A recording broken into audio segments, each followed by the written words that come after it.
బీఆర్ఎస్తో పొత్తు తప్పేంటి ఎవరంటున్నారు? రాకేష్ రెడ్డి అంటున్నారు. Bharatiya Janata party BJP Armoor MLA Rakesh Reddy గారు చెప్తున్నారు, బీఆర్ఎస్తో పొత్తు పెట్టుకుంటే తప్పేంటి, రాజకీయాల్లో కలవడం విడిపోవడం సహజం. ఈయనేదో ఇప్పుడు కొత్తగా అన్నట్టు రాకేష్ రెడ్డి గారు నా ఇంటర్వ్యూలో దాదాపు సంవత్సరంన్నర క్రితం ఈ మాట మాట్లాడిండు. నడిచేందుకు ఒక కాలు ఇబ్బందిగా ఉంటే మరొకరి సాయం తీసుకుంటాం కదా, బీఆర్ఎస్తో కలిసి పోటీ చేస్తే తెలంగాణలో అధికారంలోకి రావచ్చు. మీడియాతో చిట్చాట్లో బీజేపీ ఎమ్మెల్యే రాకేష్ రెడ్డి అట. ఇప్పుడు ఆ ప్రయత్నాలు జరగవా అంటే 100% జరగవచ్చు, డౌట్ ఏముంది. ఇప్పుడు కాంగ్రెస్కి ఉన్నటువంటి కొంత ఆందోళన ఏంటి అంటే రేపొద్దున బీఆర్ఎస్ బీజేపీ కలిస్తే ఏంటి అన్న ఆందోళన ప్రధానంగా ఉన్నది. రేవంత్ రెడ్డి చాలా క్లియర్గా ఆయన పొలిటికల్ స్ట్రాటజిస్టే కదా, ఇప్పుడు ఆయన అధికారంలోకి రావడానికి కూడా రకరకాల ఎత్తుగడలు వేసిండు. అధికారం వచ్చిన తర్వాత ఈ ప్రజాపాలన అని అదని ఇదని దాని మీద దృష్టి పెట్టకుండా నేను ఎట్లా సర్వైవ్ అవ్వాలన్న దాని మీదనే ఫోకస్ చేసిండు. అదే చేస్తున్నాడు ఇప్పటికి కూడా. ఇంతవరకు ప్రజలకి ఈ 2.5 సంవత్సరాల్లో జరిగినటువంటి గొప్ప పరిణామం అయితే ఏమీ లేదు. సేమ్ యాస్టిజ్ ఆ 10 ఏళ్ళు ఎట్లుందో గట్లనే నడుస్తుంది 2.5 ఏళ్ళు కూడా.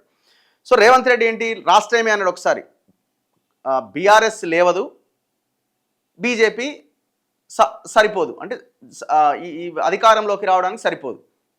మరి ఆ రెండు కలిస్తే సిచ్యువేషన్ ఏంటి? మరి దీని గురించి ఆలోచించిరా?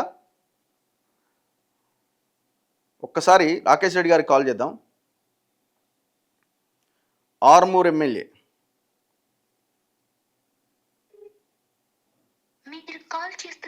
ఎత్తలేడు కదా పొద్దుగాల.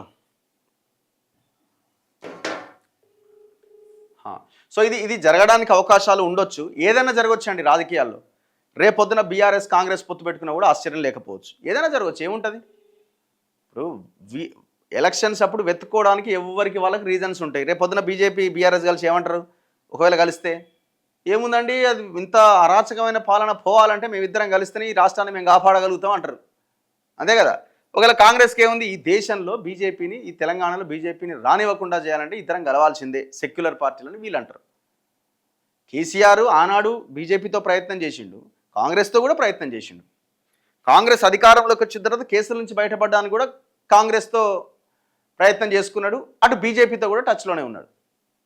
లేకపోతే ఇప్పుడు ఒక్క కేసు ముందుకెందుకు పడదు చెప్పండి? ఎవరితోనే కలవచ్చు. ఈ 3 పార్టీలు ఒకటే తాను ముక్కలు, ఒకటే దగ్గర ఉన్న ఈ 3 పార్టీలు అంతే. కాకపోతే ఎలక్షన్లు అప్పుడు ఏదో ఎవరికి వాళ్ళు కొట్లాడితే ఎవడో అధికారంలోకి వస్తాడు, లేకపోతే ఇద్దరన్న కలిసి అధికారాన్ని చేజిక్కించుకుంటారు, అంతే తప్ప వీళ్ళు పరిపాలన విషయంలో అవినీతి విషయంలో ఎవరు తీసిపోరు, అంతా ఒకే తాను ముక్కలు వీళ్ళు.